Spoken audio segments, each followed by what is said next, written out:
Մարդիկ, որոնք օրինակ Սերժ Սարգսյանի կառավարման ժամանակ Սերժի արևով էին երթվում, այդ մարդիկ հետո դուրս եկան, սկսեցին հայհոյել նրան։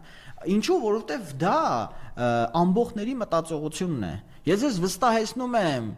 այն մարդիկ, որոնք այսօր Նիկոլ Փաշինյանի արևով են երթվում, այդ մարդկանց 99.9%-ը վաղը Նիկոլին առաջինն են քարկոծելու, գալու են ձեզ համոզեն, ասեն Մարիամ, դուք նիկոլական եք եղել, այ մենք Նիկոլին դեմ ենք եղել։ Ես նման դեպք էլ գիտեմ, էլի, որ ինձ համոզում էին, որ իրենք ինձնից շատ են Նիկոլին դեմ պայքարել, բայց ես այդ մարդուն գիտեմ, որ ուղնուցուցով նիկոլական է եղել։ Այսինքն հիմա այս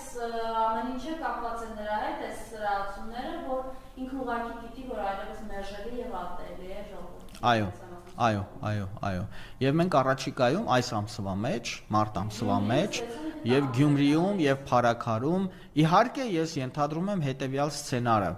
Կարծում